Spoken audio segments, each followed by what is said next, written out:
welcome everybody to this late edition of Strong Perspective Podcast. I'm one of your hosts, Keith Armstrong, along with Uncle Spoke. DJ Johnson. Thank y'all. Welcome back, Damon Johnson. Introduce yourself, Damon. Damon Armstrong, a.k.a. Flute, a.k.a. Heather, a.k.a. Flute Doggy Dog. Man, I hear echo. Everybody got their earplugs in? Yeah, I got a little speaker thing that I use every time, so I know it doesn't have a back thing. All right, we rolling. Shit. Let's see what we can do. Where we at? How you gentlemen doing today, man?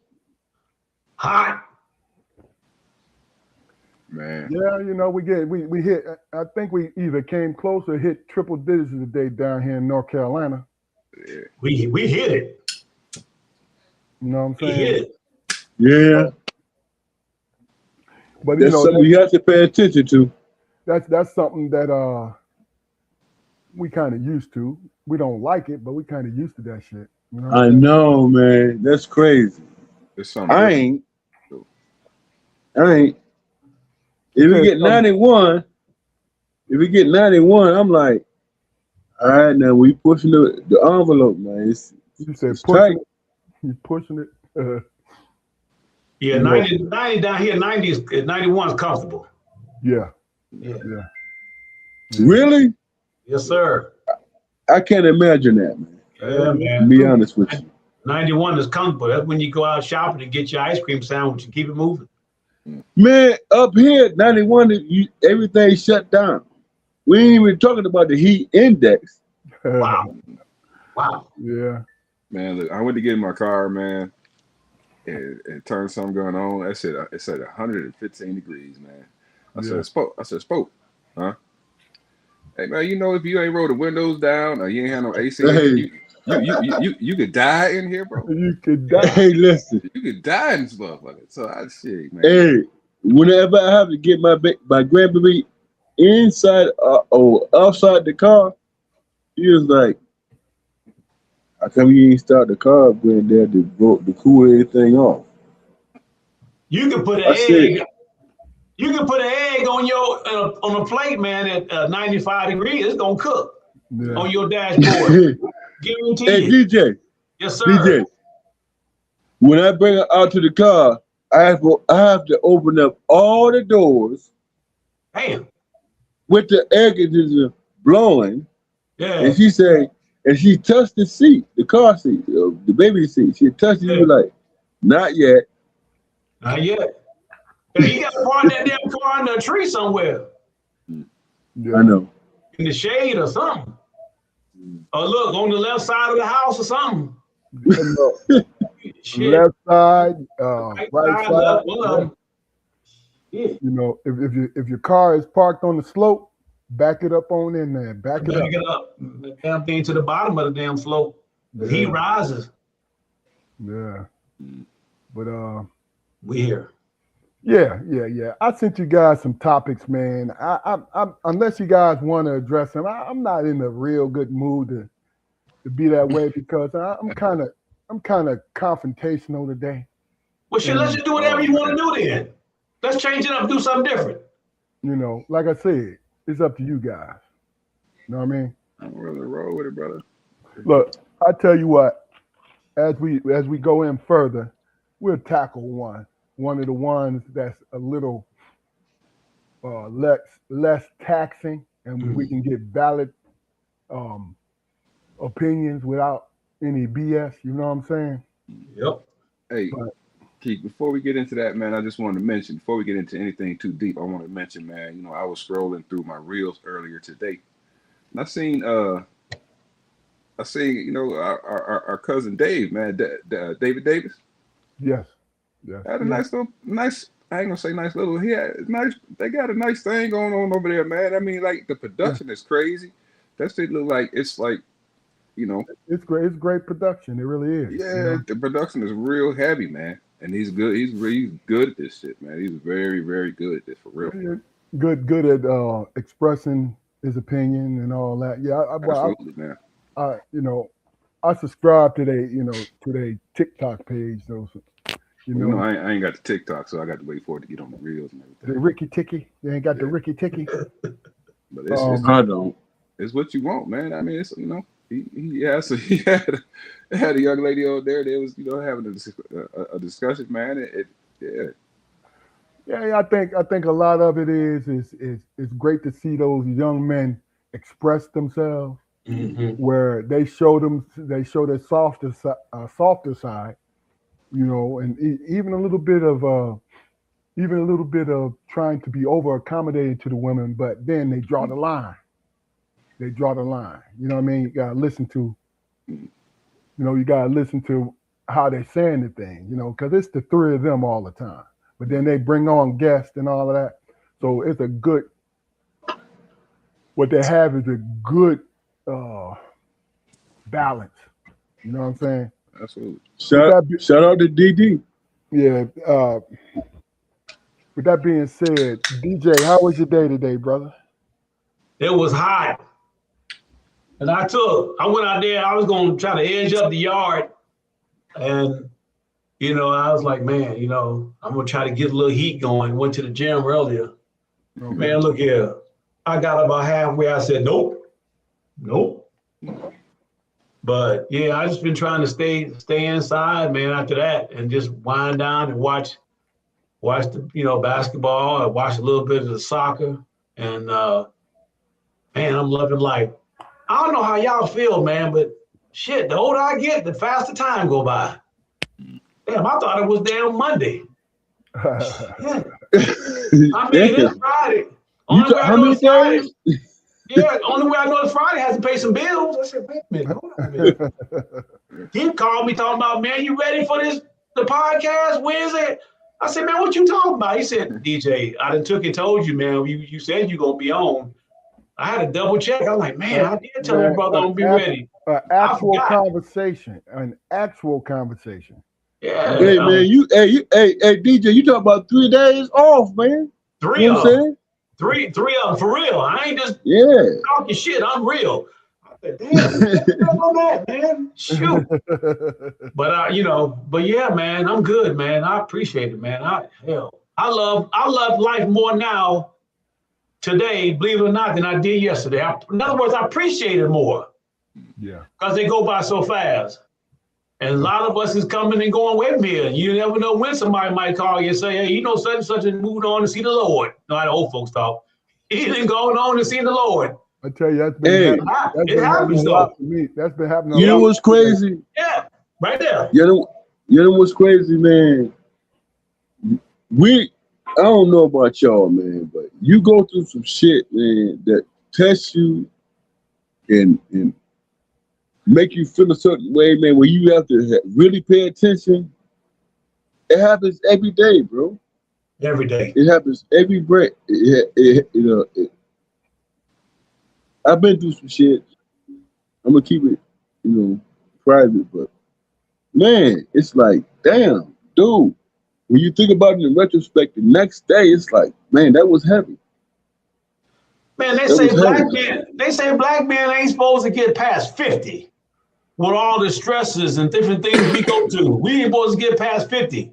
So if you made it past 50 every day, that's a bonus. I don't know how y'all feel. You got cats, man, dying at 22 years old, 24. They ain't even saw life.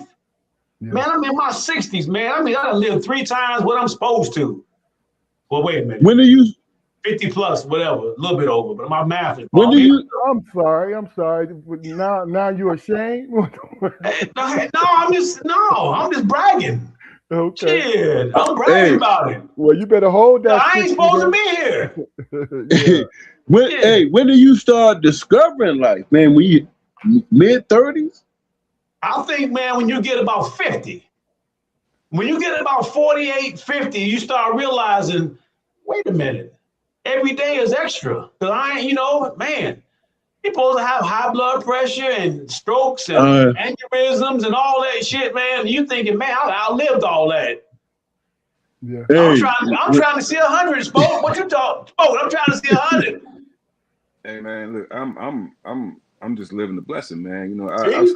I stopped a long time ago trying to find reasons for things, man. Right there. That right there. That man got common sense. I don't. Yeah, things when good things happen, I just accept it, man. And when the bad come, you know, I know it's coming. So I just Right. I put my shoulder on it and push through. Okay, with that segue, Jaquari, how was your day today? My day was awesome, man. You know, I spent time with me today.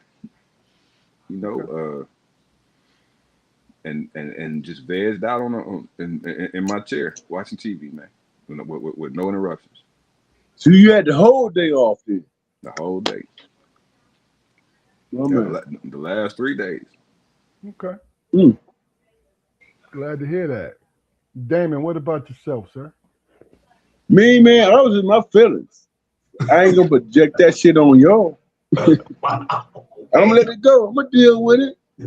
But I was in my feelings. I was questioning everybody and every fucking thing.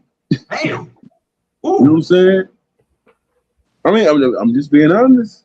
Yeah. But it's that our life, man. We have to adjust and do what we have to do to move forward, right? Mm-hmm. I had a bad day. I'm not gonna go into detail about it. Yeah. It is what it is. And there's a couple of motherfuckers I'm mad at right now. I love it. Love it, bro. Get him. Get that ass. They get mad, tell them to hell with them. Shit. Call them on the phone and let them know. Hey, call them tomorrow when you done cooled out some and your brain and refocus and cuss their ass out. Hey, DJ. Hey, Yes, sir. motherfucker, you said some shit, man, that was stupid as fuck, man. We'll talk about it. We'll talk about it. Damn right. Shit. They might not call you for a month or so, but they'll be all right. You know, They'll be all right. personally, I had I don't say it was a bad day. Fuck, I've had bad days the majority of my damn life, man. But I've also equally had good days. So, you know what I mean? So I can say that my Rock of Gibraltar character and energy is still intact, no matter how much fucking ocean is washing on me. Keith, Yes, I ain't sir. no psychiatrist. What the hell you talking about, man? What does that mean?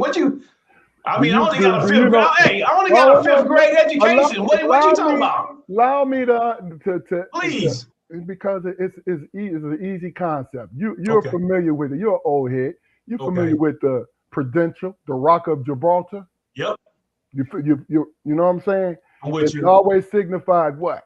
It always signified massive strength, always staying there. And Okay. what has always washed over the Rock of Gibraltar? The ocean, whatever ocean is in. Well, Right. hey, Continuous. Atlantic. So basically, what I'm saying to you is this: as long as I am still standing after the next wave after wave, I'm good. So, Okay. you know what I'm saying? But what if you draw the conclusions, brother, and come to the conclusion that, damn, they just wrong out the gate. No, you know, that's easy for me to do because I never ever lie to myself and say, "Oh well, he'll do better next time." You know, you guys know me. I don't I ain't work doing in that. arena. I don't work in that arena. Well, I that ain't doing sound, that. I express myself. that sound Right. like you didn't got hit by slammed up against one of them rocks from the damn waves and shit or something. If you have a bad day, right? No, I mean you gotta think about it, man. I'm saying. Having a bad day, just to your point, having a bad day, DJ, really the majority of the time don't have nothing to do with you, right? Having a bad day because Okay. people, if you have a relaxing moment and somebody comes and disturb it, Okay. that person is responsible for your bad day, even though you should know better and stay on your square. You understand what I'm saying to you? Well, how do you come out of that that bad time and get back on course so the rest of your day continues on to be a good day though? How do you personally as a man, how do you do that? Who, me personally? Yeah, when that bad karma comes your way. I'll tell you. Look, I'm serious. No, with the good and the bad, man. Look, I stand for who I am. If you really and truly are the type of human being that understand that you're flawed, but understand your full strength and potential, that stuff wears off. You don't have to go find it. You don't have to work to get out of a bad day. It will wear off and you'll be moving forward. Wow. It's what it is, man. Yeah, that's part of it. But the other part is you can say to yourself, man, I saw this motherfucker coming and I knew what it was going to be, and I still stood there and didn't walk the fuck away. Mm-hmm. Dude. Mm-hmm. You know what's crazy to me, man? I was talking to my wife the other day. I said, how do you deal with a liar, man? The dude that you know that's lying on some bullshit, but think that you too stupid not to recognize his lies, and you sit there and you listen to the bullshit. Understanding it is going to affect you a certain way. Yeah. That's masochism shit, man. So, what do you mean affect you a certain way? Does this lie have something to do with you? I look at Trump, man. Anytime I see him, and he started talking, and I ask myself, if he was just a normal person or normal human being, and I see him coming, do I sit there and listen to this motherfucker, man?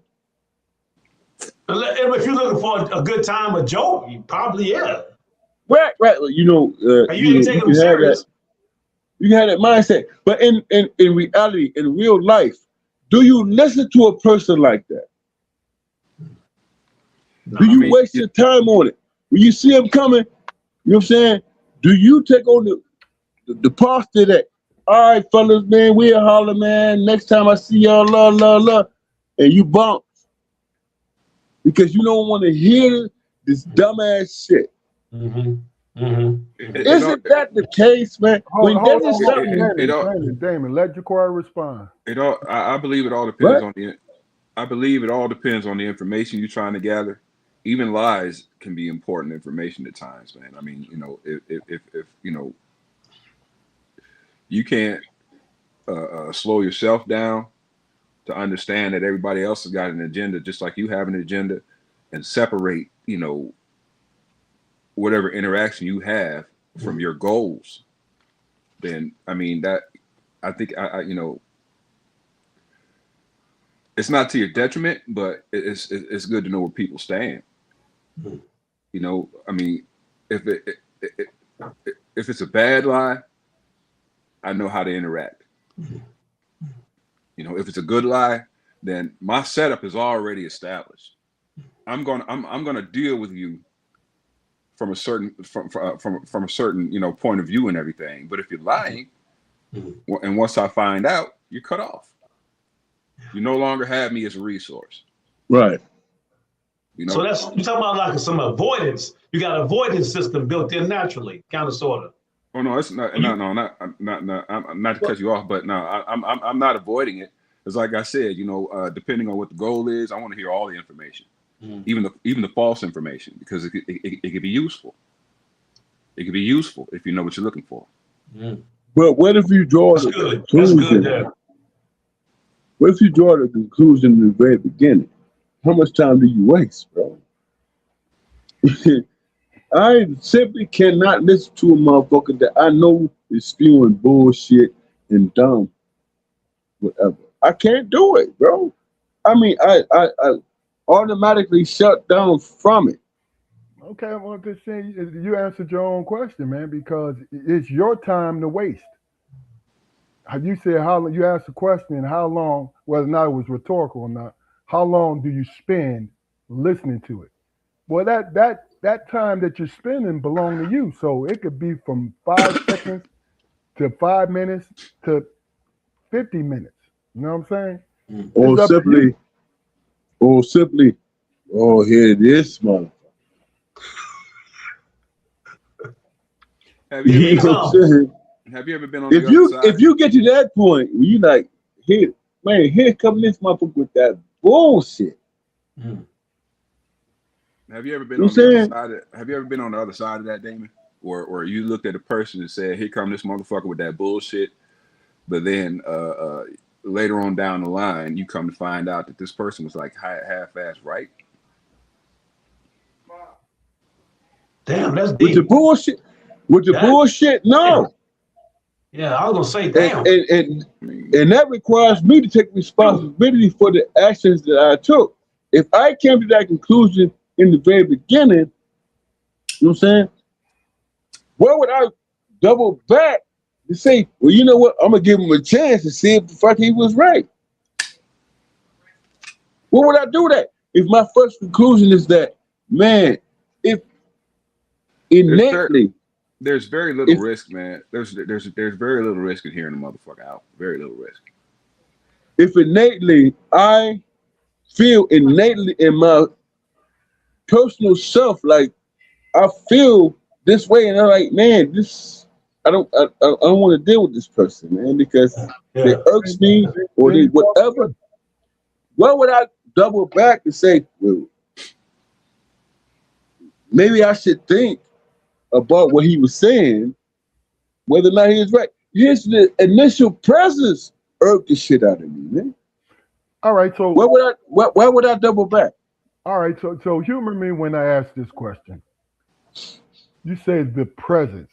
Now, was the lies that this person constantly spit out, were they harmful to you or irritating to you? Both. So if they're harmful to you, the lies, then why even entertain it at all? That's my point. If it's harmful to me. No, because you asked the question. You asked the question, how long should you listen? I'm just right. This is where you don't engage. Okay. You don't engage. If you perceive the relationship as harmful, I'm saying what's innate in you is that you understand that and you react accordingly. Okay. You react accordingly. You was like, dude, I don't agree with you, man. And what you said was really fucked up. You know what I'm saying? So why do I even engage what you're saying? Matter of fact, you surprised me or caught me off guard by your statements and what you're saying and what you're standing on. Okay. You did that. You know what I'm saying? It's not incumbent upon me to figure this shit out. What did he really mean what he said? No, he said it. Okay.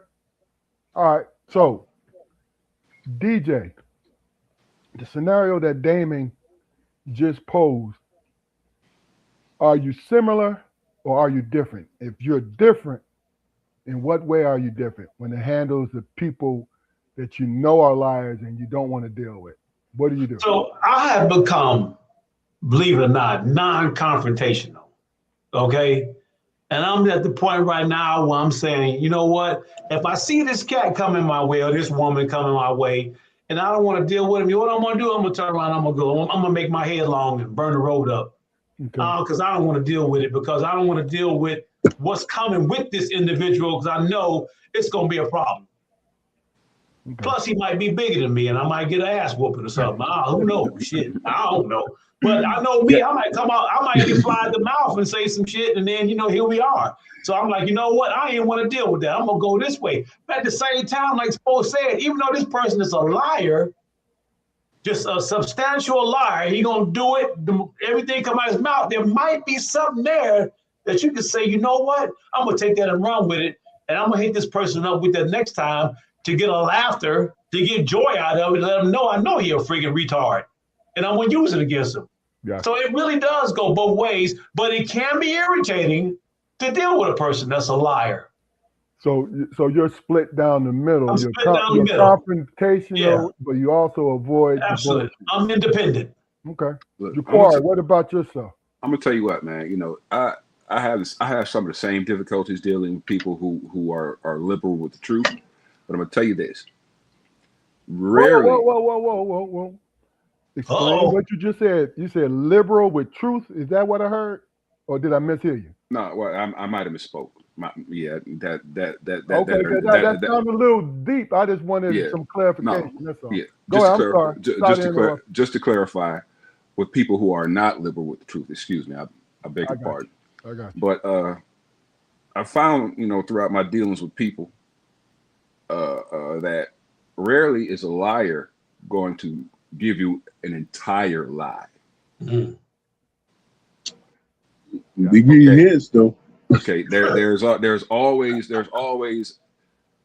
going to use the word again. There's always a liberal amount of truth embedded within their lies. So that's the way I choose to handle it. Okay, yeah, 10% of what you just said, is a stark raving truth.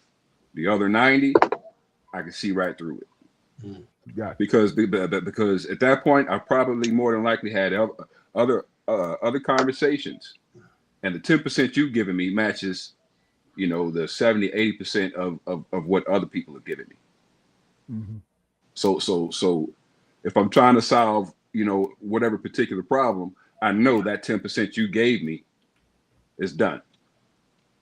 Yeah. And I don't even have to consider, the rest, but I have that information. What if that person is your immediate supervisor and he or she, is a habitual liar and you got to deal with it every day, even though you detest that, but you got to deal with it. Is that when that 10% come in where, I got to function at my job? Or is that the 90% when you saying, the hell with that? I don't want to deal with this. Let me take a damn vacation. Yeah, but since I can't avoid if that person is in my direct chain of command, I can't avoid them. So what I do is I create a paper trail. Every conversation that we have, once even if if it's not over email or anything like that, when I leave that person, I go and document my recollection. You have to CC everything. I go and document my recollection of that conversation, and I send it to them. Okay. Yeah. I mean, you have to CC everything. My thought process is this, man. If I hear some ignorant shit, how do I justify answering it? Hey man, y'all 14% of the population, and y'all commit 90% of the crimes and all these different things. That's a lie. That's right. That's right. Why do I engage that? It's a lie. If I engage it, it's perpetuating the damn lie. That's what it is. You say if you engage, try to justify or make it up. If a person on the other side say y'all 40% of the population, but y'all commit this amount, 90%. My only response is, dude, that's a lie, and you perpetuating some bullshit. And I don't choose to engage you, man, because you're a clown. Matter of fact, because you don't have the statistics to argue the point, lets me know that you only about making the situation what it is without your homework or doing your homework. And I'm supposed to engage you? It's disingenuous in the very beginning, number one. And number two, why would I even engage you? Because you don't do your homework. You don't even know the truth. You just spitting out and saying dumb shit. You know what I'm saying? Mm. That puts me on your level. We are not the same. Okay. If you spit this out, and I say you're wrong, and then we get into this conflict and this argument, and he's trying to argue a wrong situation, where does that get me? Nowhere. So let me ask you a question. All right. If he, given your scenario, right? Mm-hmm. what's the difference between I don't agree and you're wrong?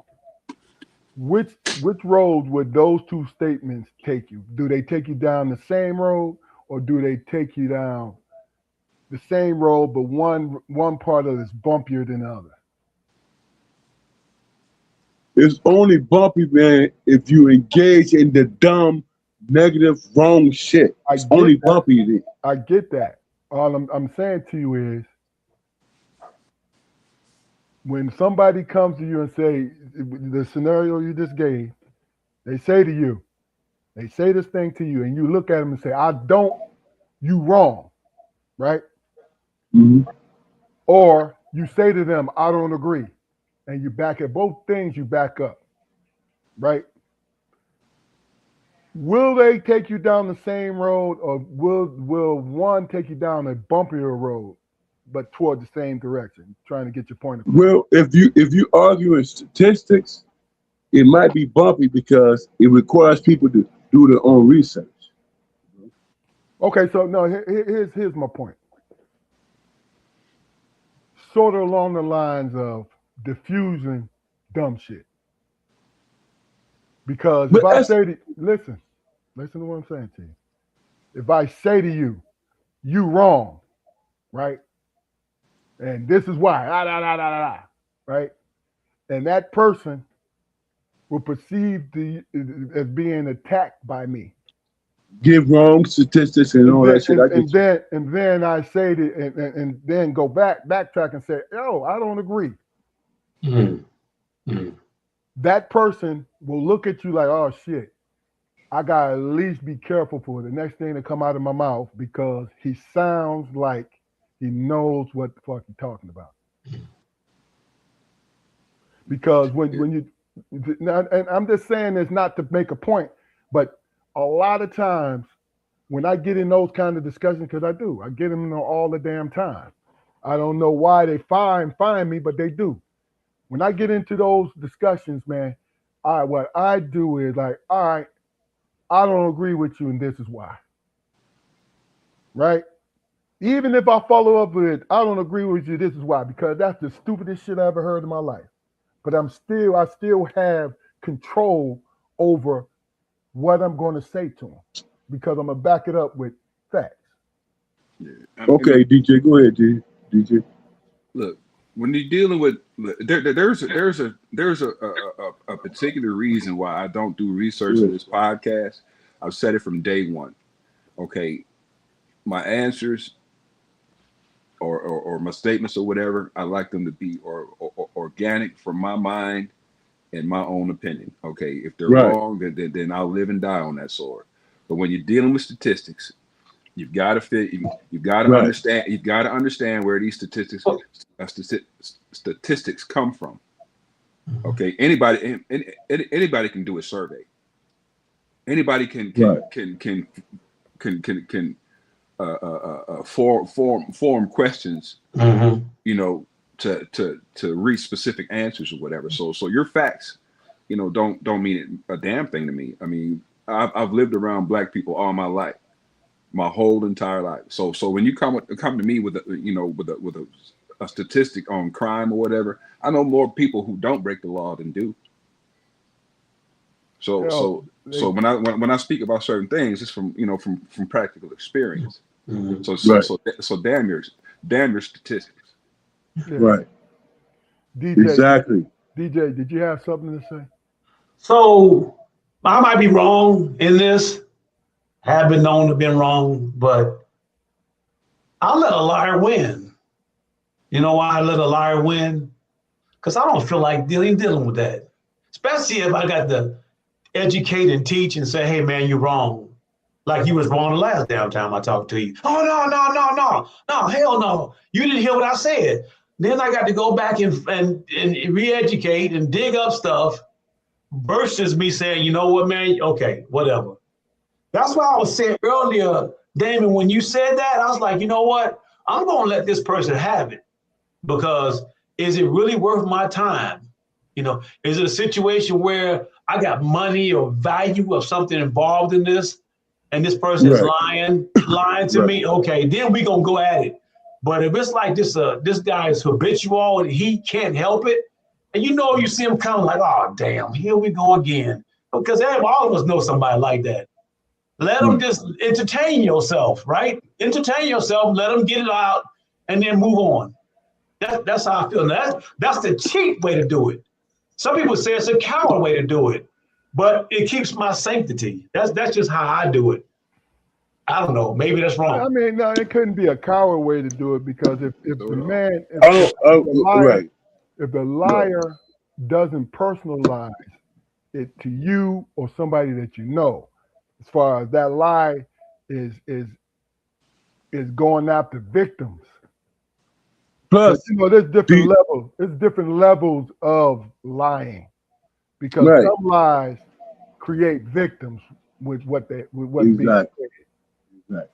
That's right. Exactly. That's right. Yeah, exactly right. And then also, there's different sorts, but the only two I can think of right now is the victimization lie and the conversational lie. You know what I'm saying? Correct me if I'm wrong. You can come to a conclusion that you are right about the statistics and all that stuff. Right? You can come to that conclusion yourself, your own personal self, right? But is that how society works, man? I'm saying society works with, every time I hear Trump talk, I can't deal with him, man, because I don't respect him. He might be the president of the United States and all that stuff. I don't respect him because he is a liar. Absolutely. If it's a normal situation in everyday life, would you deal with a person like that? Absolutely not. Absolutely not. Right. You could come to that conclusion, DJ.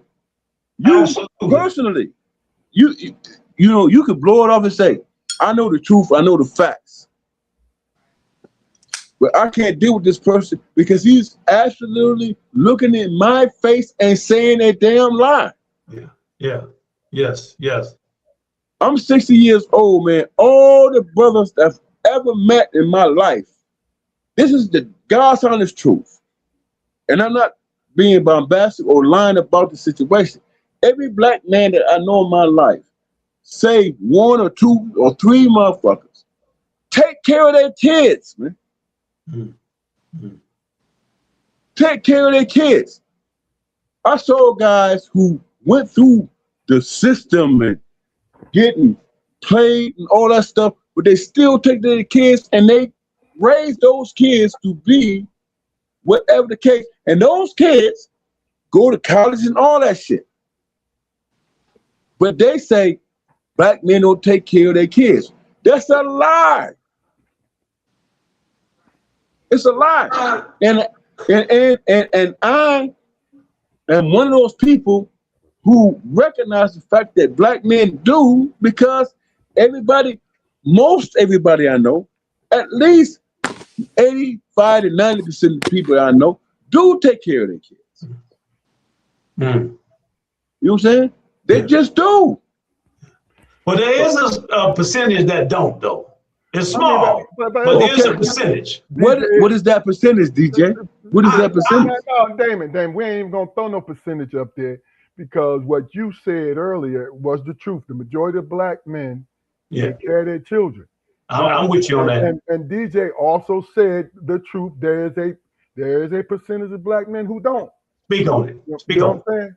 But see, here's the thing: when it starts to be thrown out there that's it. You know what I'm saying? That's that small percentage represents everybody. You have to pay attention to what the hell's going on, because DJ, you and I see it from another point of view. Where when I worked child support court, I seen just as many white men as black men in there. That's right. As a matter of fact, I seen the white men with their lawyers fighting tooth and nail not to pay no money. Yeah, and that's where I was coming from. Right. That's just that right there. I mean, that's the truth. I said white men for a reason because Yes. there's black men doing the same thing. Of course, I get it. I get it. So Yeah. that's not like, but when you look at life through and it's very hard to do, but when you look at life through a realistic lens, Right. the BS don't affect you. What you're affected by is the truth. But is there an issue, man, where you choose to ignore it because you know and understand this is what it is, and this is how we are presented in society, and you have no pushback because I don't have to argue the point? It's all propaganda, man. It's all about perception. If I could say this shit and push that narrative, then that affects courts, man, and court decisions. Bro, if we allow that narrative to go for what it is, me personally, if I could say 95% of the black men I know take care of their kids, and I could sit back and say, I know that for a fact. That's factual. But if somebody else is saying 95% or y'all 14% of the population, but y'all commit 95% of the crimes, we know that's a lie, man. So am I really comfortable if I know contrary to that shit? You know what I love to see, man? I love to see. In my silence, I'm perpetuating the goddamn narrative, the bullshit. If I don't speak the truth, I don't say, no, that's a lie. All I have to do is simply say, that's a lie. That's bullshit. I think what we all love to see is a black family out and about, a man, woman, and his children, no matter what age. Because what that does is reinforces a positive versus just, you hear people say it all the time, other races, specifically, I'll say specifically of well, let me be careful here. So the FCC is probably watching. There are those that say that black men just make them and leave them. We make them and bake them is what they say. We make them, bake them, and leave them. You know what I mean? But that's not true. So to echo your sentiment, yeah, the most part, I don't know the percentage, but yeah, black men do raise their children and are successful. And then a lot of them don't raise their children. And then how about the blended families? Or how about the black men who are really my all-stars that will take on a woman and her kids? That's an all-star. That's the person that I'm who deserves a trophy. He deserves a hell of damn a trophy. You're I right. get that motherfucker a trophy. Because that's a lot. And they're out there. And that's a hero. So, but let me go back to right quick to Trump. And damn it, I don't care. You're right. When you see an individual that's facetiously exaggerating everything about life, because instead of saying every now and then I could have done better or I will do better, that person lies. And there are many like him, and there's some hers out there. Yeah, they're out there running rampant. They cannot admit to doing wrong or the fallacies of that. Nothing's better than me. They're out there. And they're allowing you to bring you down because you're doing better, to make themselves feel good. And that's dangerous. I think that's dangerous. Yeah, but if you didn't hear these people speak, you wouldn't know what their plans were. Right there. Right. Say that again, Spoke. Expound on that a little bit. If you didn't hear these people speak, you wouldn't know what their plans were. Who wants to suffer a liar? It's a waste of all of our times. But especially when somebody in power is espousing bullshit, I think it's to everybody's benefit to hear it. I like that. So let's see. I'm gonna tell you what truth I've always spoken from. When I was in school, from a youngin', I loved all kinds of history: Black history, European history, Asian history.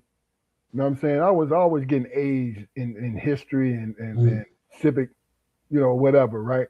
You know, I was always doing that because um, I always was fascinated by the past, right? So my lens, when we started hearing, it started getting, I started hearing more and more folks say in my 20s and 30s that we are a violent community and this and that and this, that, and the other, right? And they just happen to have white skin, the people who were saying it. You know what I mean? In this country, right? And go back to Africa, right? Stuff like that. And I always found it funny. I'm like, you Europeans are transplants here, right? But you want to talk because I was born here along with my parents and my great grandparents, Generation. right? Generations were born here just like yours was. But you have the nerve to open your mouth and say, go back to Africa. When your family left Europe out of poverty and persecution. Do you not understand that's why there's a gigantic white community here? Because they were all persecuted in Europe. They were all they all had to find a better way to live. The same thing that they tell us that we don't have a right to. I'm speaking in general terms.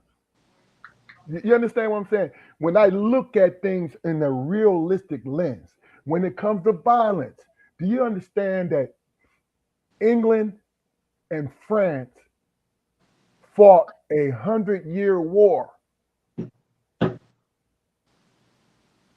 Up until recently, there has been conflict. No, not recently. It still is.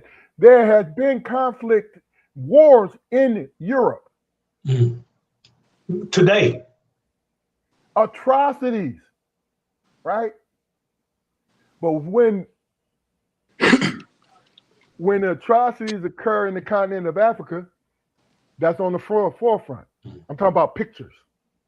You know what I'm saying? Things like that. And what I'm doing is I'm speaking in general on the information that you're given, because it is good to understand and study what you're hearing, getting different sources. I'm saying, you understand me? Because see, me personally, I have a problem, and this is a personal opinion. When there's problems here in this country, you know what I'm saying? Poverty, starvation, homelessness. It's hard for me, and my heart goes out to somebody outside this country, but it's hard for me when we have folks going through it here.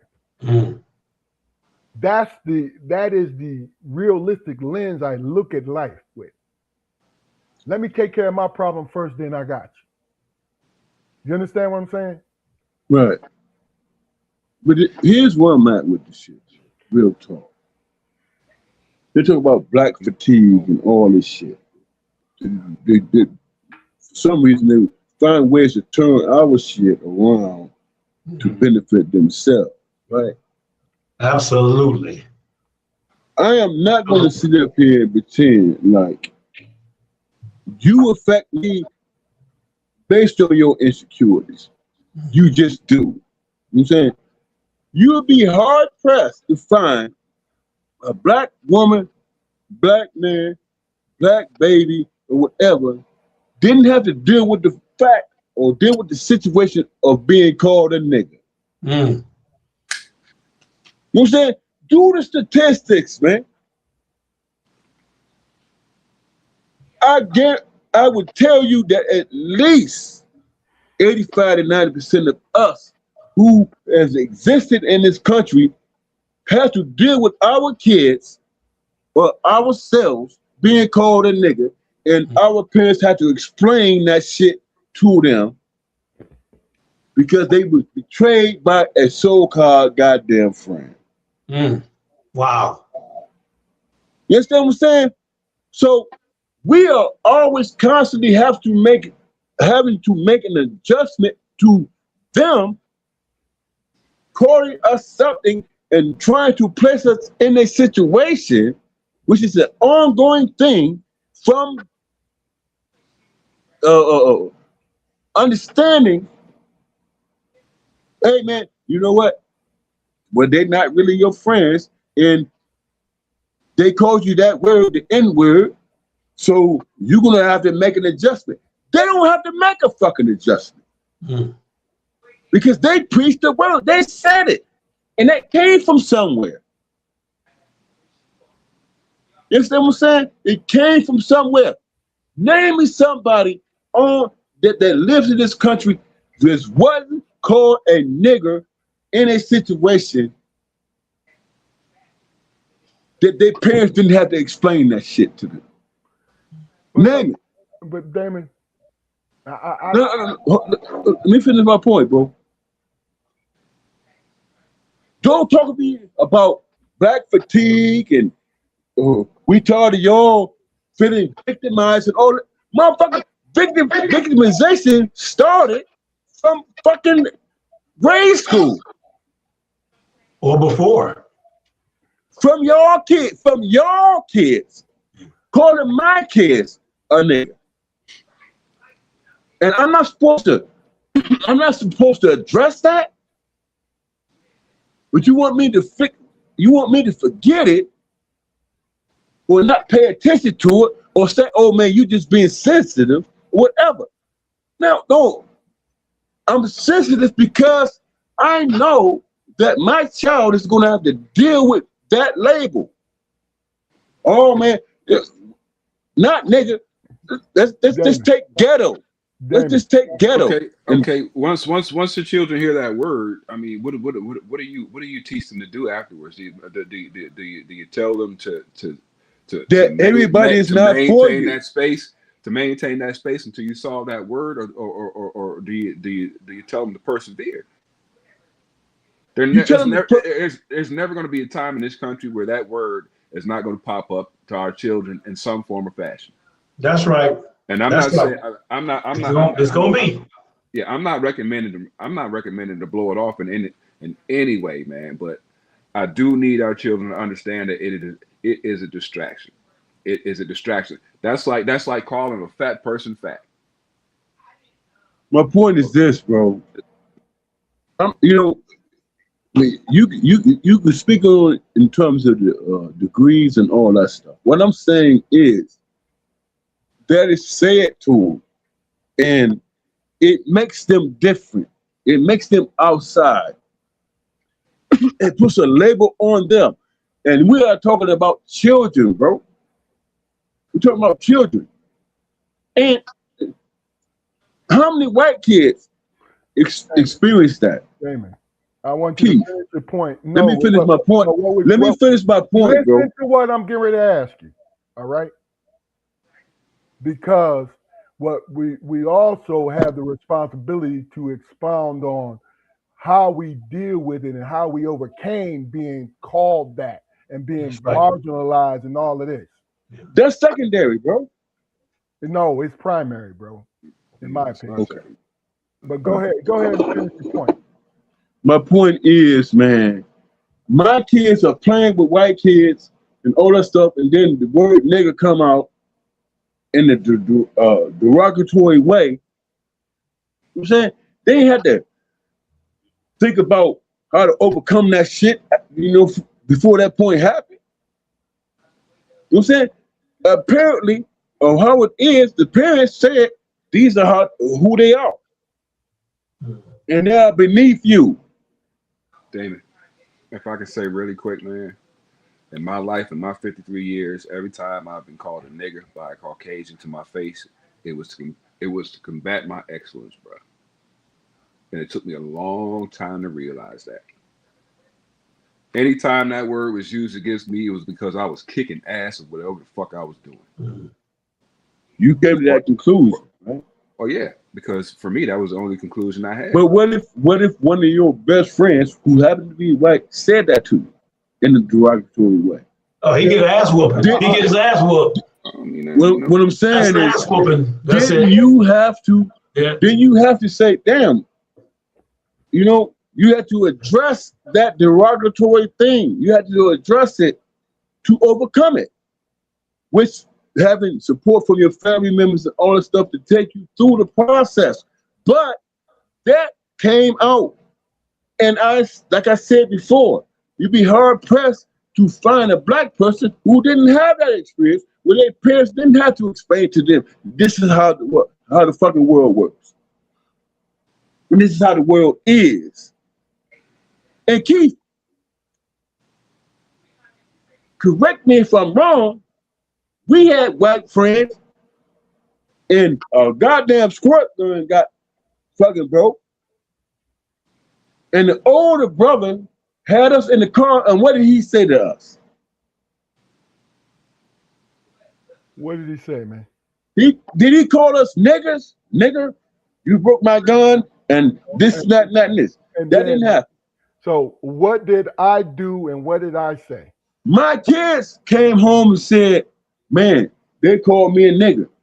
All three of them. So hold on. I'm confused now. You just said, correct me if I'm wrong. What the water gun? Where? Who had the water gun? Who was in that scenario? When we were sitting in that car, that older brother didn't call me and you niggers. Where, man? I'm asking you. Give me more context. A water gun got broken, and we was hanging out with our friends. How old were we? And the older white guy, we were young, man. We were little kids. Where were we? On Prospect.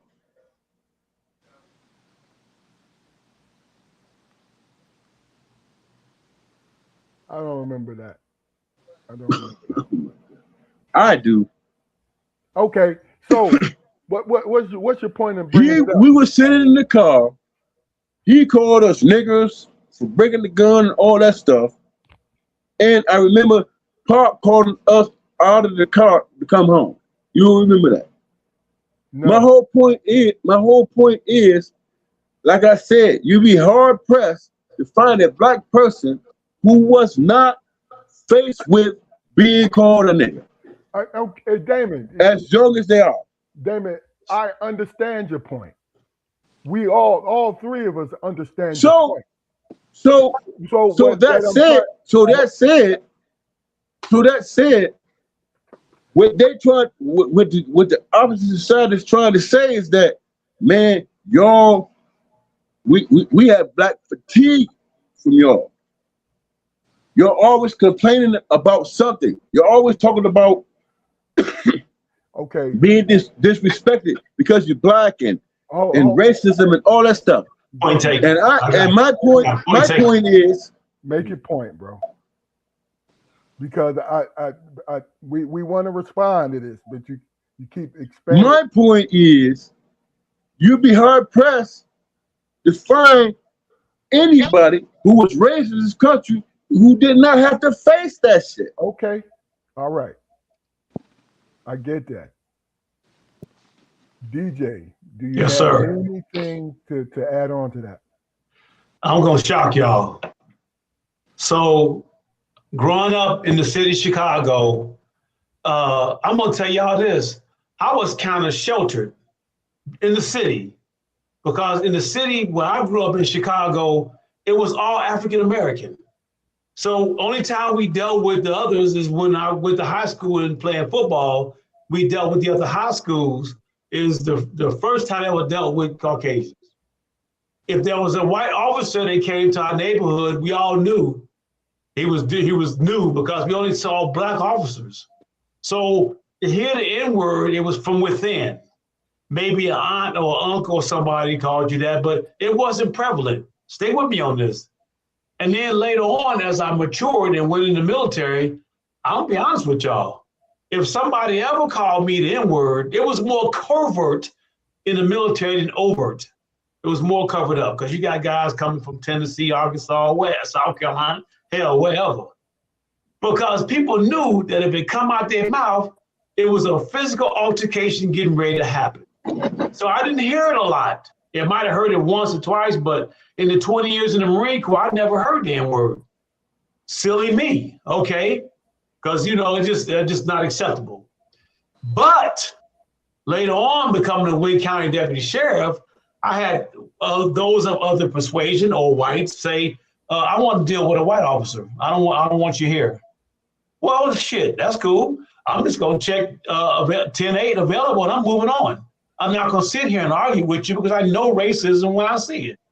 I know when I walk up to your house and you got a Confederate flag in your front yard or a neo-Nazi flag in your front yard with 2 pit bulls by myself, I know what I'm dealing with, and my antennas come up and I say, okay, this is a problem. And I'm going to deal with it on an aspect, and then I'm going to detach myself as quickly as possible because it's not a win-win situation unless a crime has occurred. So as I matured into my 3rd phase of life now, that better not come out your mouth because I'm not even accepting that. And I just say, I don't hear it. That's just how I feel, man.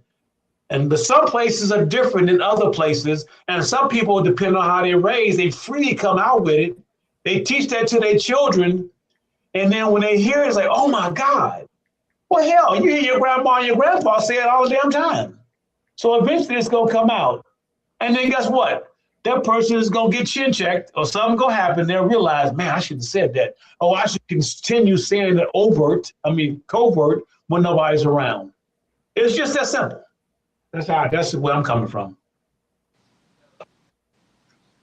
Got you. Jaquar, you have anything to add? No. I think to me, the word has always been a weapon. So I've always responded in ways, especially once I gotten older, responded in ways that you offended me and we're going to have to address this.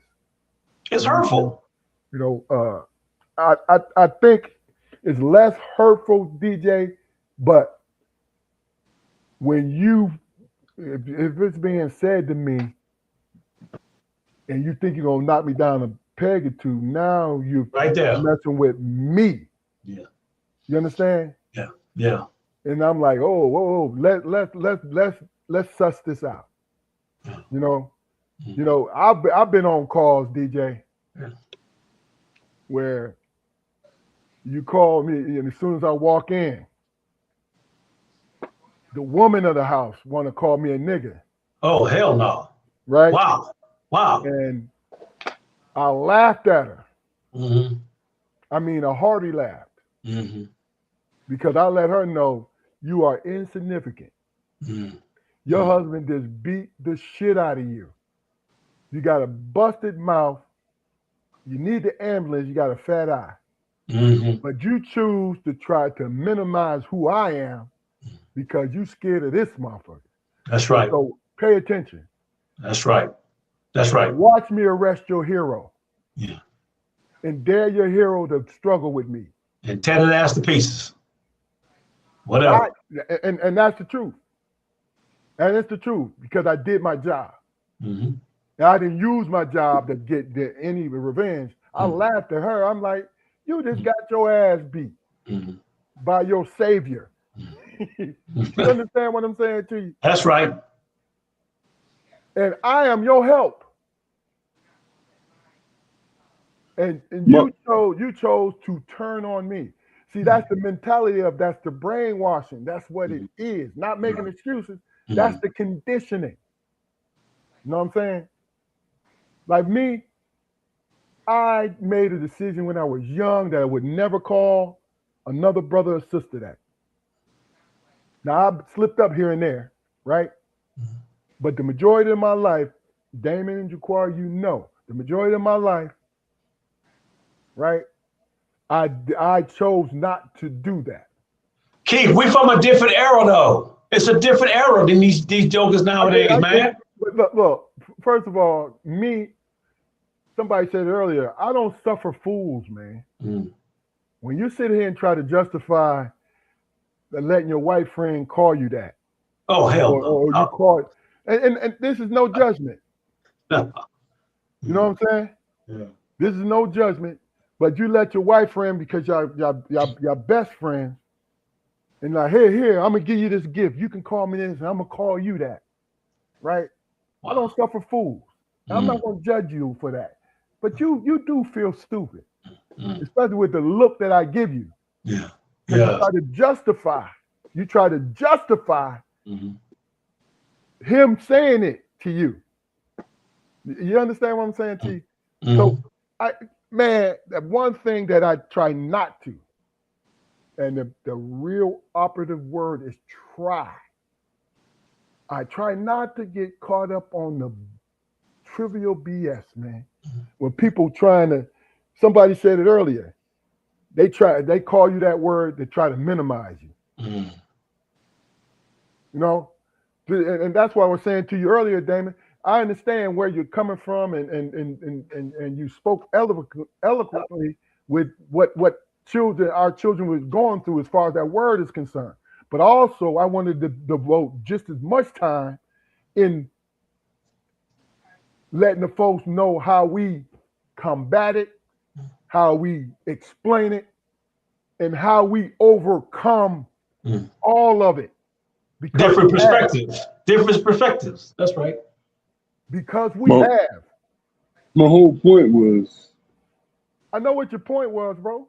I was just saying to you when I interrupted you earlier, I was just trying to get you to understand, okay, cool, go ahead and finish so we can hop on this other side of this thing. Well, I didn't see it as victimhood or whatever. I'm saying the one thing that you can't deny that this country that we live in is racism based, and what it is. And that's when I said you'd be hard pressed to find a black person, be it man or woman, didn't experience that at an early age. Bro. Okay. You know what I'm saying? What comes after that is how we persevere and how we deal with it. Exactly. But it came out of no damn where, and it was sad. I mean, at least that was my experience.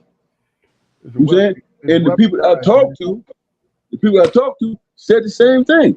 Man, I simply asked the question, man, when's your first time being called the N-word? This shit was in grade school, man. Yes. Look, you are 60 years old. Yes, though the times everybody on the screen grew up in, it was rampant. Now it's just as rampant, but guess what? It's behind closed doors.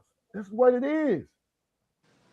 That's all I was speaking on, bro. I wasn't trying to make no argument or. No, it's real. We got you. It is what it is. It happened. It is what it is, and it's unfortunate that we had to address our kids because they were addressed or said that to them, and we had to address it. Yeah. They had to grow up based on some ignorant motherfucker. Yeah. You know what I'm saying? Okay. We change it up, man. Let's throw. Keith, can I just give me 30 seconds? Go ahead. I want to say this. The greatest general in the history of mankind, the greatest general in the history of mankind, period, in the last 3,000 years, was from Africa. His name was General Hannibal from Carthage, which is today modern Tunisia. The greatest general ever conquered Rome and everything else. And they called him everything under the sun. And his perspectives were just unimaginable. The greatest general, I'm going to say it again, the greatest general was Hannibal from Carthage. America did not want to see us have a black president. It was just never going to happen. And the man came out of nowhere, and he was so magnificent that he won twice, back to back. and they didn't want to have it, man. And he was phenomenal. I know everybody don't like the different things he done and this and that, and he was phenomenal. So I cannot say it won't be done. And guess what? They will call everything like you said, probably, and more. But we succeed, excel, and we have high expectations. How about that? Yeah. I put Larry Howell in the comments. I put him his what he said on the screen. He said, "Words never bother me because I knew my self-worth and was always prepared to do what was needed." Yeah.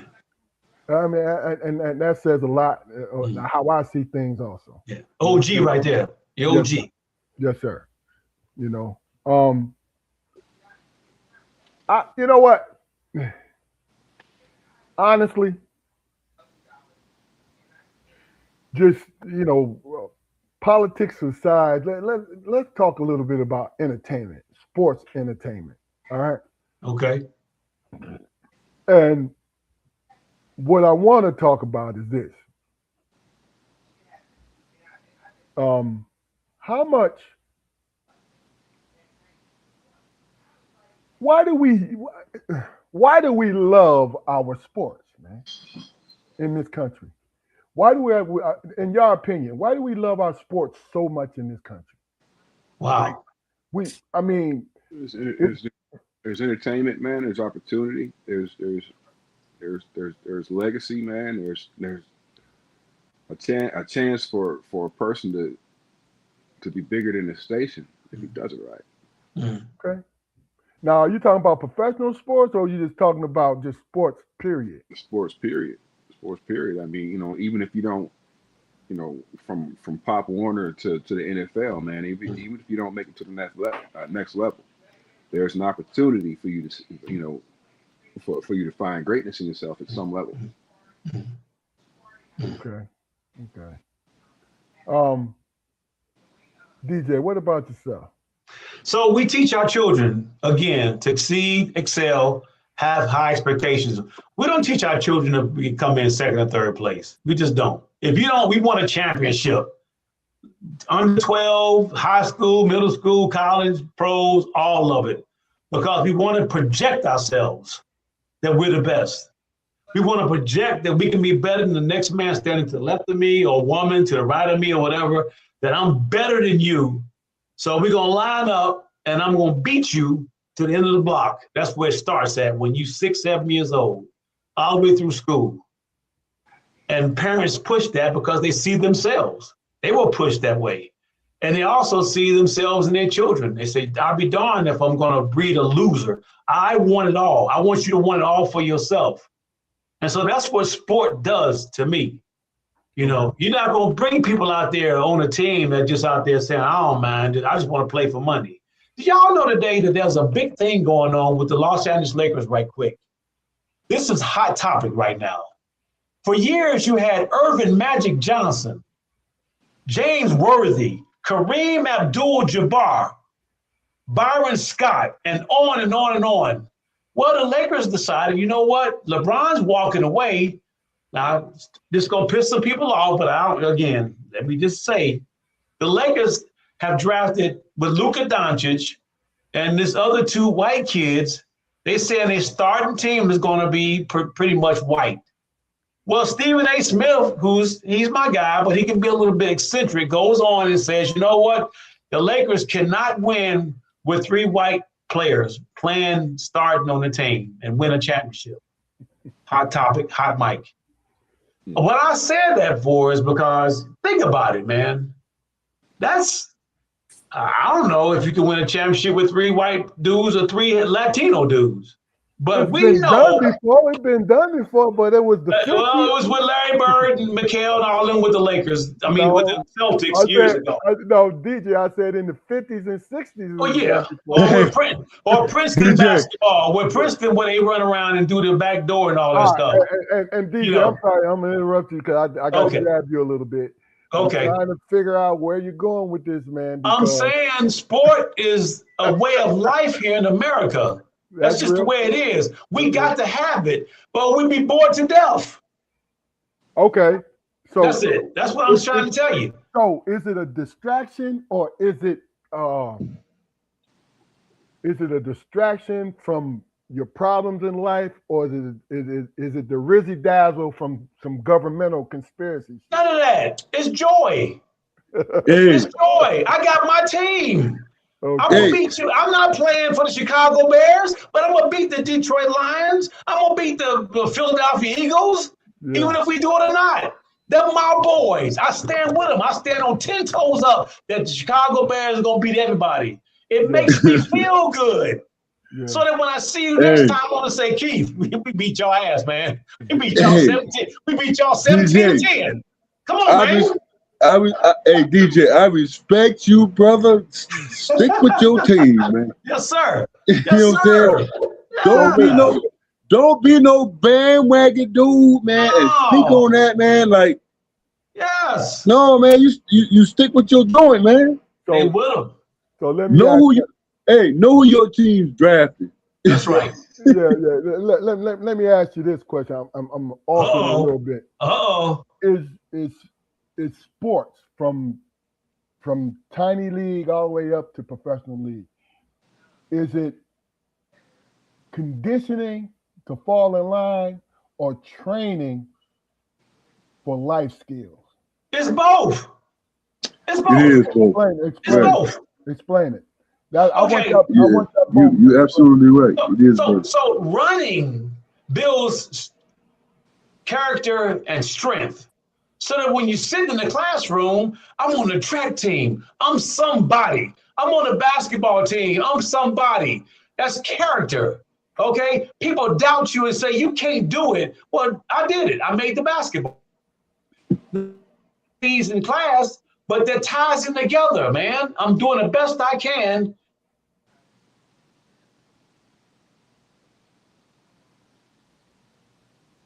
That's where I'm coming from.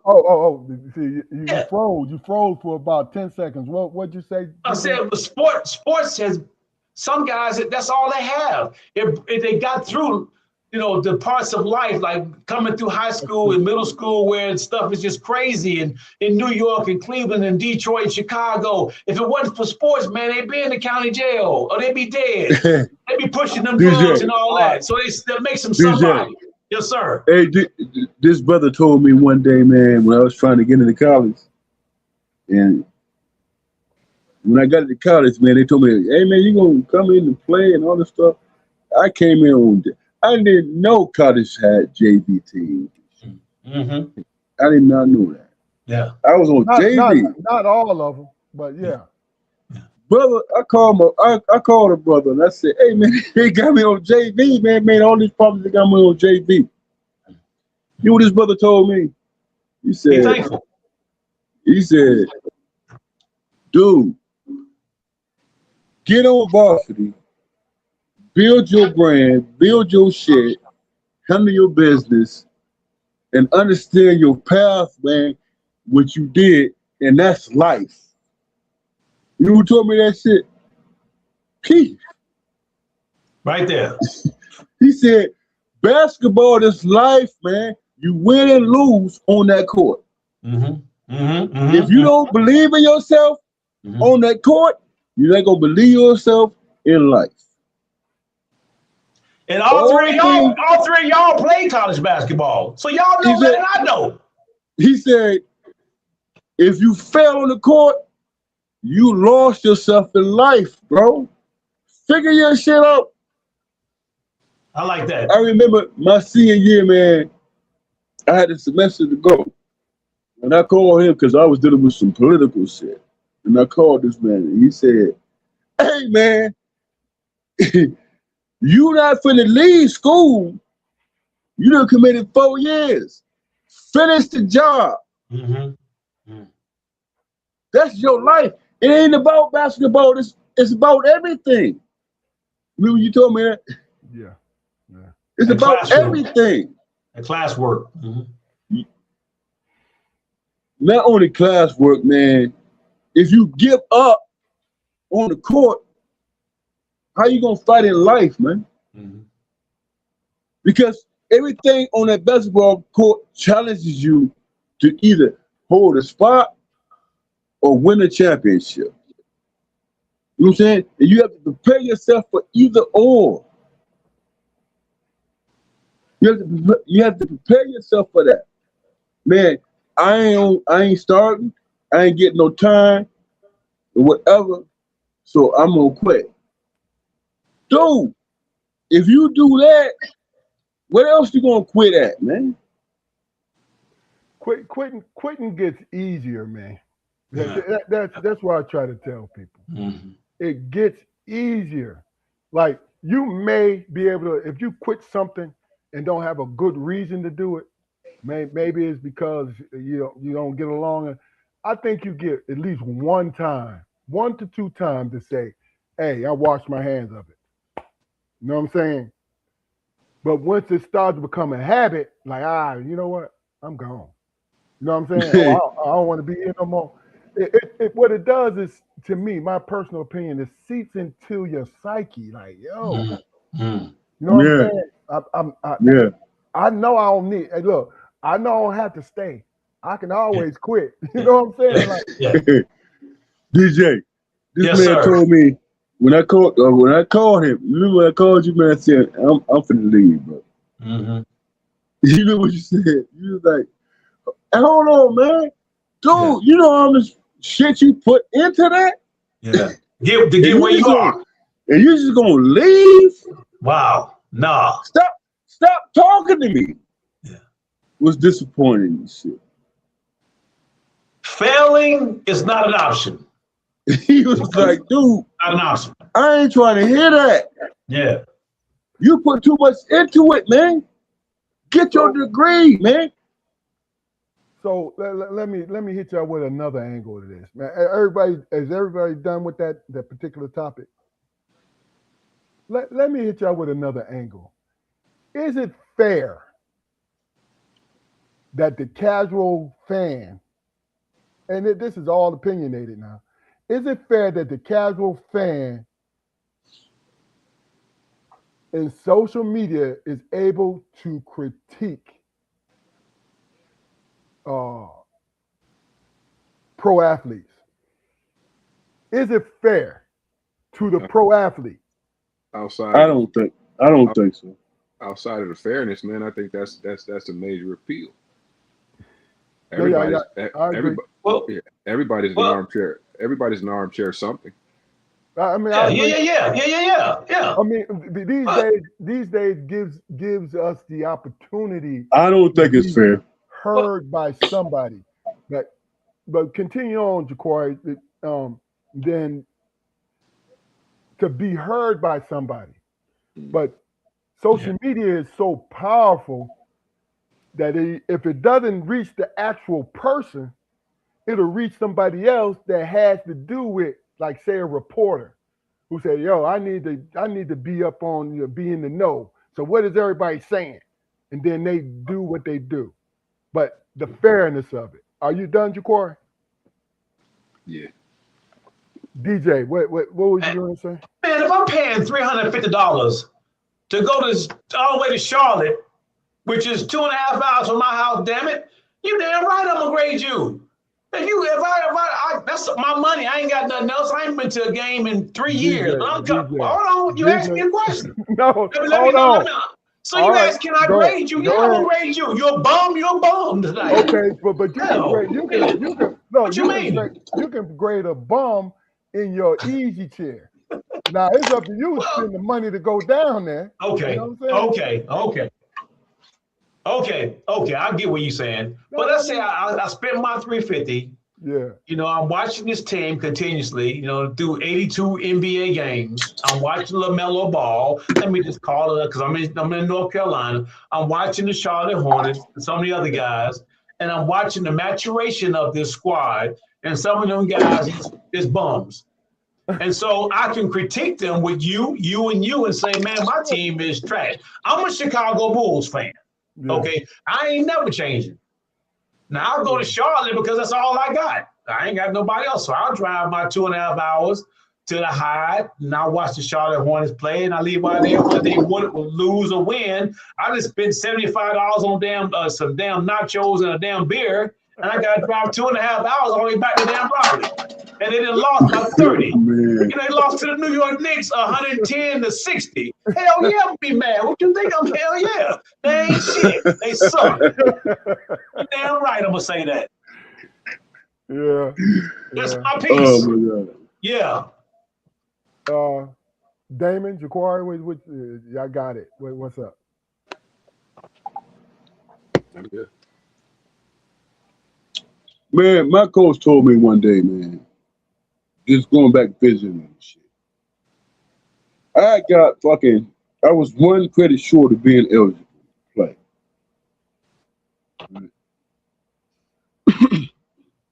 This is like 10 years after I played. This man said to me, he said, hey man, I should have cut your ass. Oh, Because you got happy getting that one credit to be eligible. Right? And I was like, damn, coach. Why are you saying that shit? He said, because I saw what it took for you to be where you was at, and you diminished that shit, man, by one fucking class just to be eligible. You didn't take it serious, man, and I let you down, man. I should have made you realize that you was more than that one credit. You was more than that. And that haunts me. And this is man who was 4 times Coach of the Year, Division II. You know what I'm saying? And I was successful. I'm a Hall of Famer, motherfucker. I was successful. Wow. He thought I should have been more. But his biggest regret with me is that, I skated by. And I was okay with that. And that is what bothered him. You skirted by, man. And in other words, he had high expectations of me. But I was just okay, just getting by. Even though, you know what I'm saying, I'm in the Hall of Fame, I'm all that. He was like, man, just think what we could have done if you would have been ambitious, man. If you wasn't just going through the motion. Wow, that's deep. That haunted me like a month because he was so busy recruiting motherfuckers and keeping motherfuckers in the program. At the end of the day, the thing that bothered him most was that we could have went higher, but you were satisfied. And he said, if I had the choice to do it over again, I'd have cut you. But Keith, that's why athletes are so high on themselves, so aggressive. You know, like athletes, man, think they better. I just call it like it is, especially if once you an All-American or you All-Conference, and then whatever job you go in, you think you're supposed to be better because you know what? You've had all the accolades and the hand claps all the way. You know you better. So you don't want to be second place. But see, that's the thing is, I don't know, DJ, I don't know if you're speaking on confidence, having high confidence and high regard for themselves, or on the negative end of it, where I feel like I should get more than you because I'm the starter center of the University of Pittsburgh. That's what I'm talking right there. Now, is that an opinion, DJ, if you don't know who I am? That's an opinion, a personal opinion. Because if you're the center for University of Pittsburgh Panthers, and then you come in and you ain't giving all you got, and you come in third place on the job that I know they'll be working now. And I said, wait a minute, this dude was all that back in college. What happened to him? How did he fall off? Is he giving all he got, or was it just fake along the way? They patted him and he didn't get where he's supposed to be. DJ, it's really and truly, I look at it from the simple point is this. All right. Your character determines just how hard a worker you are. Right. Okay. Your talent shows people before your character. You understand what I'm saying to you? Okay. How much work you put in it. So, and your character is personal. Mm. See, I'm not gonna sit up here and say, hey, when I was there, I was this, I was that, I was so and so. Or the famous one, man, if I had your height, I'll be this, I'll be that. You wouldn't be shit. Why ain't you shit right now? Yeah. Absolutely. I'm being funny when I say that. No, I feel you. But I've said it before. Mm. Do you understand what I'm saying to you? Yeah. So speaking on just the hard work, it has to do with anything, right? It's your character. How hard you work is your character. Meaning, your character, if you're not a hard worker, if you have a strong character, your strong character helps you to recognize that you're not working hard. People leaving you behind. Then you do something about it. There are a lot of talented baseball, basketball, football, hockey men out there who don't have great character. So they only go so far. Yeah. Even though there's a small percentage, and I'm talking about professional leagues now. Yeah. On the college level, it's a different thing. There's enough, even though you want to go Division I, there's still somewhere that you can go and you can be a king wherever you land. Yeah, that's right. You understand what I'm saying to you? I'm speaking. Hey. Listen, let me just say this real quick. My freshman year, I was approached by the classroom. Beautiful girl. Hey, you want to study for the next midterm? I said, yeah. She said, well, I'm gonna write an essay. What are you gonna do? You gonna do the objective or the essay? I said, I'm gonna do the objective. Right? It's in history, so I know my shit. Yeah.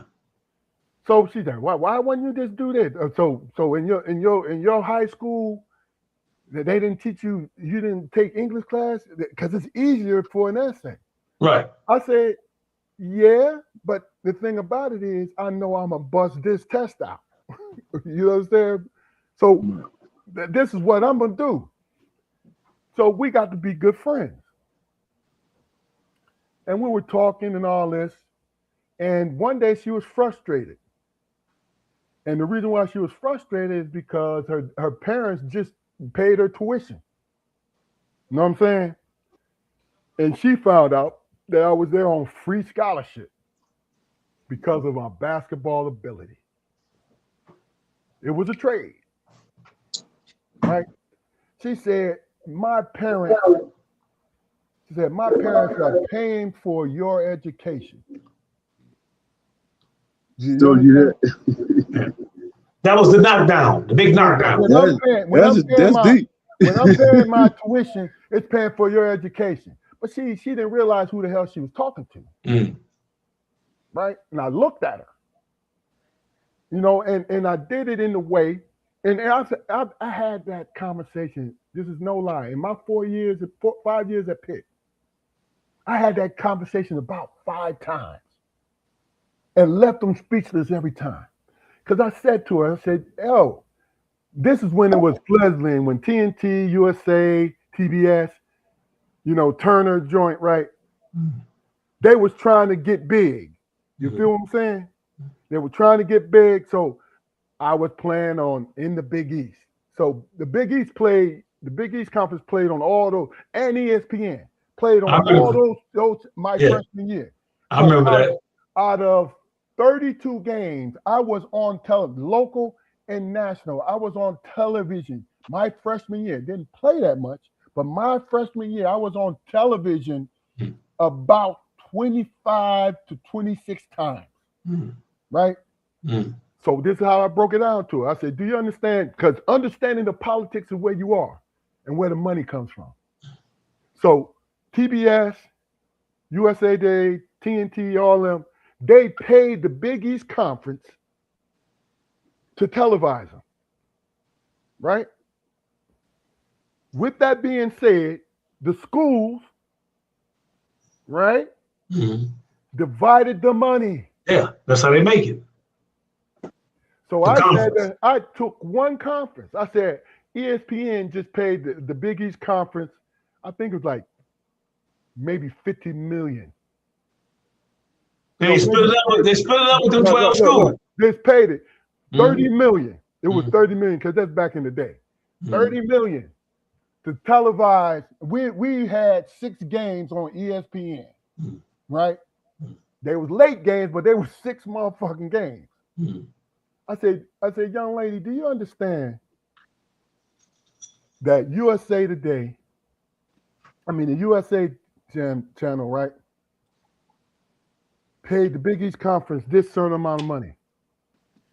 And it got divided between 8 schools, 9 schools. So it's a couple million to go every school. I say, I'm a freshman. That goes into the University of Pittsburgh. I just paid for my education. That's right. By stepping on the court and warming up.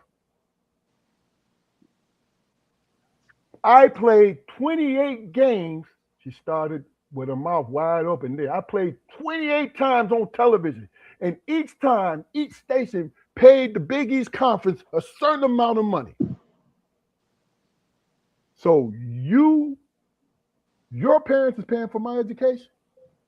That's where I ended it at. Yeah. Mic drop right there. Mic drop. Drop that mic. You was crazy, bro. And with no disrespect to her, I'm just like, yo, you beating on me because your people was having problems. Well, guess what? If I wasn't here on free scholarship, I would be working at a factory some fucking where. You know what? Smart as hell. You know what my biggest regret was, bro? Real talk. Remember, man, my sophomore year in college, you told me to transfer and shit. Yeah. You know what? I never told you this. You know what? I didn't transfer because they paid for all my shit. Full scholarship, housing, all that. They paid for all my shit. If I'm being honest, man, I didn't think that if I had transferred to Pitt, would I have been being in the rotation, starting or whatever. I didn't know. If I had the confidence. Did you think I would have been in the rotation, man, if I had the transfer? I would. Okay, let me answer this. You never know, but I would not have presented you the choice. Like that. Right. I told you. I remember the words you said. I remember the exact words you said. But see, that's beside the point, man. That's beside the point because you made the decision to be where you were, and you were happy with it, and it worked out for you. And that's the point I'll be trying to make to people. Like, yo, make your decision. Either stay or leave, but give it everything you got. You feel me? If I would have transferred, bro, this is how I truly believe. I would have transferred Meeks and man, we made some noise, bro. I got you, dog. We made some noise. I didn't believe in myself at the time when you told me this is the right time. And that's the crazy thing about it, man. We don't have. I ain't gonna say we. I'm saying me personally, man. I had a woman. I got full everything paid for at the time or whatever. But I think about that, man. What if I didn't transfer, man? Where would I be? What I would accomplish? Bro, mm-hmm. Let me just say this. I believe you made the right choice. I do. But I believe that too. Had you tried to go to Pitt, I would have believed you made the right choice too. Because it just I'd have been. I would have been shit, bro. My brother played the pit. I would have been shit, bro. I don't know if I would have graduated. You know what I'm saying? That's what I was thinking. I was like, man. Then you made the right choice, then, bro. Yeah, you made the right choice. You made the right choice. I literally think about it. If I could transfer without it, without it, fitness or whatever. But I loved it, man. I love the atmosphere of Pitt, man. I love what my brother was and what he represented. I love that shit, man. I love what you overcame, man. My brother got death threats, man. Ain't that a bitch? That's hard. He got death threats. He showed me the fucking letters and shit. Mm-hmm. And he was a motherfucking man. All right. Anything else? Because we're going to get to the last topic of the day. I ain't really getting the emotional shit. But that happened. DJ, you still there? I'm here. Okay. What we got next, bro? Well, look. I think we keep it light. If you had one vacation destination, you could go anywhere in the world. Oh, that's easy. Where would it be? Since you it's easy for me too. That's easy. All right. Well, go ahead, DJ. Tahiti to Bora Bora. Okay. You been there before? I've been there. I want to go swim with the sharks. Okay. The plane will land in Tahiti, which is about a 12-hour flight from LA, and it's about a 40-minute flight from Tahiti to Bora Bora. And I want to go and I want to swim with the sharks where the water is like crystal, 50 feet down, it's clear, and eat whatever come out of the ocean that day.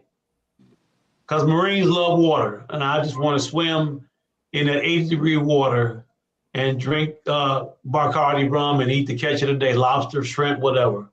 That's a bucket list. Gotcha. Okay. All right, Damon, you said yours was easy too. What? No, Jacob go first. Well, I was for some reason there's a cruise from, I think it might be New York to Alaska or somewhere to Alaska. I like to see that. I like to be on that cruise, man. Because I like to see the whales and catch a glimpse of whales and shit if possible. But it starts from LA, because New York from Alaska, you'll be on there for a half a year, bro. And go through the Panama Canal or something. Yeah.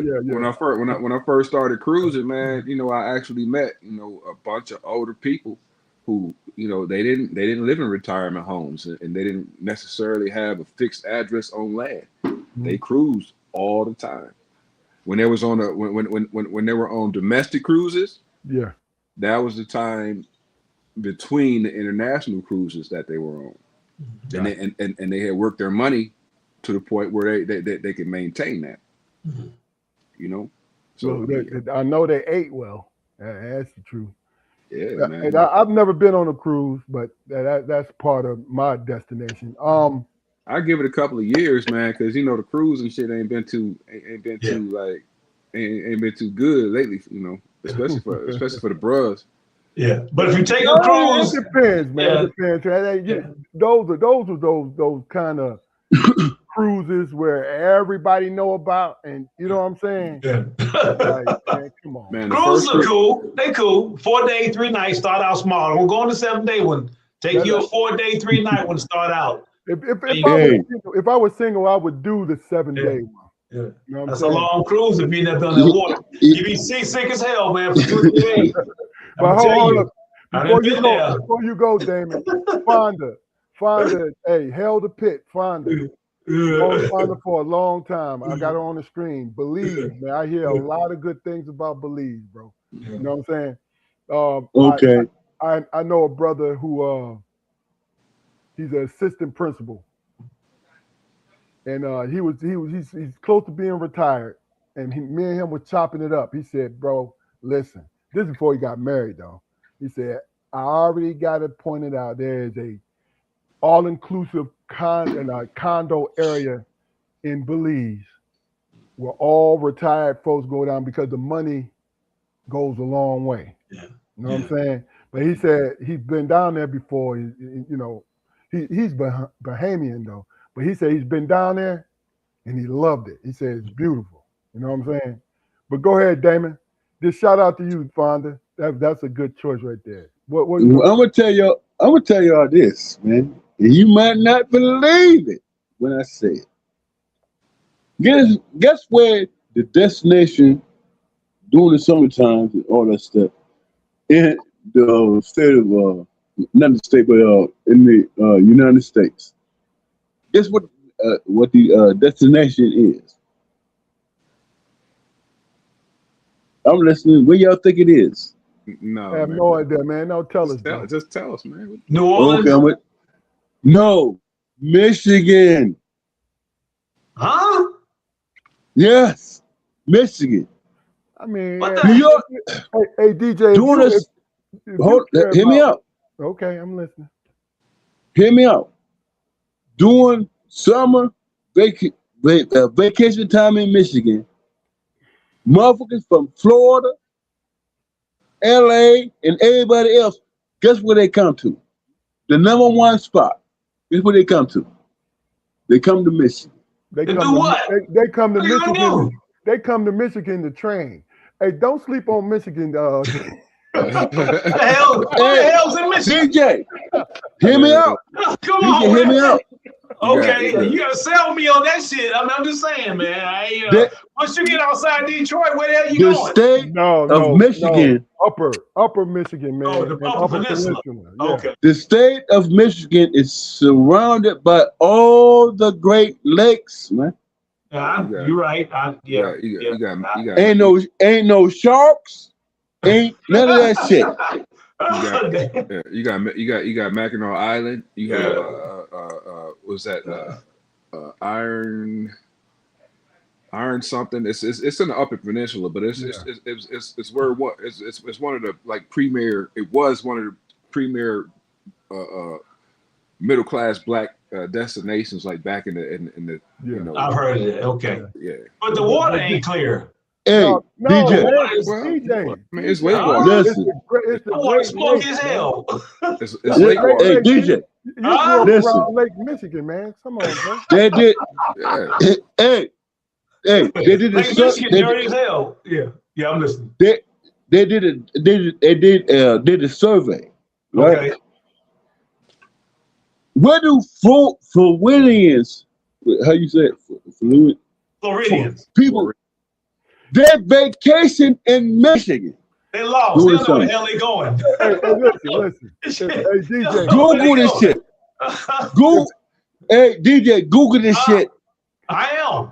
Good. Hey, People DJ, from Florida if vacation in Michigan. if you're an outdoorsman, you like scenic stuff. Yeah. Michigan is probably one of the most beautiful states in the Okay. union. Period. Okay. We are other than Minnesota, we are Alaska. the most beautiful. No, Alaska too, bro. For real, for real. Yeah. With Alaska is they don't get it as hot as we are. But listen, man, real talk. People from Florida vacation in Michigan. Blew my mind. Google that shit. Hold on. Is this yours? Is this your vacation spot, bro? Huh? This Is this what you gonna do? This is what if you planned it. Is that where you're going? Yeah, Okay, absolutely. I got you. You know what I'm saying? Dude, you know what? I looked at some shit the other day, about a week ago. They said about, this guy was talking about, man, are these lakes or these seas and shit? Right? He said he did his research and did all these different things. Do you know Superior, Erie, Huron, all these lakes? If all those lakes was to flood and do whatever, right, in this country, do you all know that it be 10 feet of water across the whole United States, man? Okay. Hey man, look, Lake Superior, man, is one of the eeriest bodies of water in the face of the earth. You That's know how why many I ain't boats? going no damn Michigan. Do you know how many ships? That's Yeah. what I'm You know how many saying. ships? You want me to go on vacation there? Come on, bro. Come on. Yeah. Yeah. Do you know how many ships are at the bottom of all these damn lakes, man? Especially Lake Superior, man. For real. Yeah. It's something in that motherfucker. Look, Hey, Spoke. Hey, Spoke. I was 15 years old and I was hanging out with one of my friends and shit. We was on the boat on Lake Michigan, right? And they saw some clouds, right? We went in the middle of that motherfucker. The middle of that motherfucker is, I don't know how long, whatever, right? We saw some clouds. And this, wait, you say, man, we gotta head to the shore and shit. Because you saw some shit off in the horizon, right? By the time we got to the fucking shore, man, it was like 15 feet fucking waves and shit, bro. Okay. Yeah. 15 fucking feet of waves, bro. All And right, I was like, God damn. Well, I leave Chicago to drive to Detroit, and that's about as much in Michigan I didn't seen. So I was like, shit, I can't wait to get back to Chicago. Hey, DJ. I'm just saying.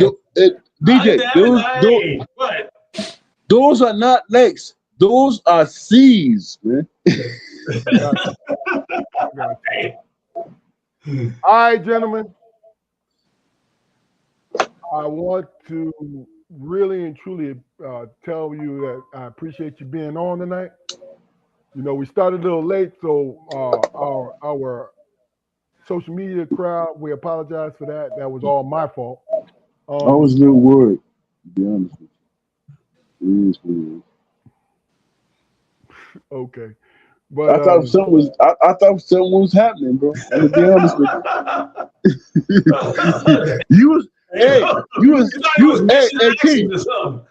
Hey, Keith, you was 44 minutes late, bro. That's the problem. He ain't paying his taxes, man. No, it wasn't 44 minutes late, bro. We started at 7:30, and we came on at quarter to 8. So. Well, my clock said 44 minutes. I got you. But look, any last words, man, before we get off here, gentlemen. Fellas, people vote. I'm sorry. No, go ahead, DJ. Vote. Please vote. It's so important. I mean, it'll be November, y'all, before you know it. And I don't know if I'll see y'all again or hear from y'all again. Hope I do. I'm just saying, vote your mind, vote who you want, but damn it, vote Democrat. Hey, whatever. I don't care. Get mad at me. Please vote. Got you. Fellas, I've thoroughly enjoyed this evening's conversation, and I look forward to the next, DJ. It's always a pleasure, brother. Thank y'all, man. It is enjoyable. I have a blast. Oh, yeah.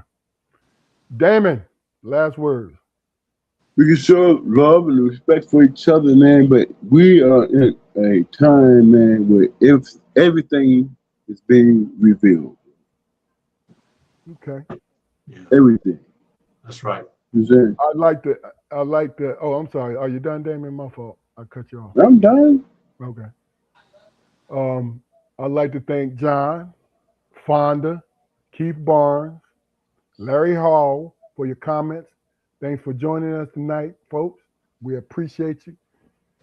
Do us a favor, ladies and gentlemen, that you're going to be seeing in the present and the future. Go and like, share, and subscribe to our YouTube channel. Build our numbers up. We're sort of like the mom and pop. No, I was going to say we're the mom and pop of podcasting. But what we are is we got our cart, our snow cone cart on the corner. We got 2 carts, and we're trying to build up to 3 till we get to a storefront. So pay attention. Purchase our situation. Go to our YouTube channel. Watch a couple of the vids. But really and truly, like, share, and subscribe for us, and recommend us to a friend. So, with that being said, this is Strong Perspective Podcast. Good night. Be safe. We'll see you next week.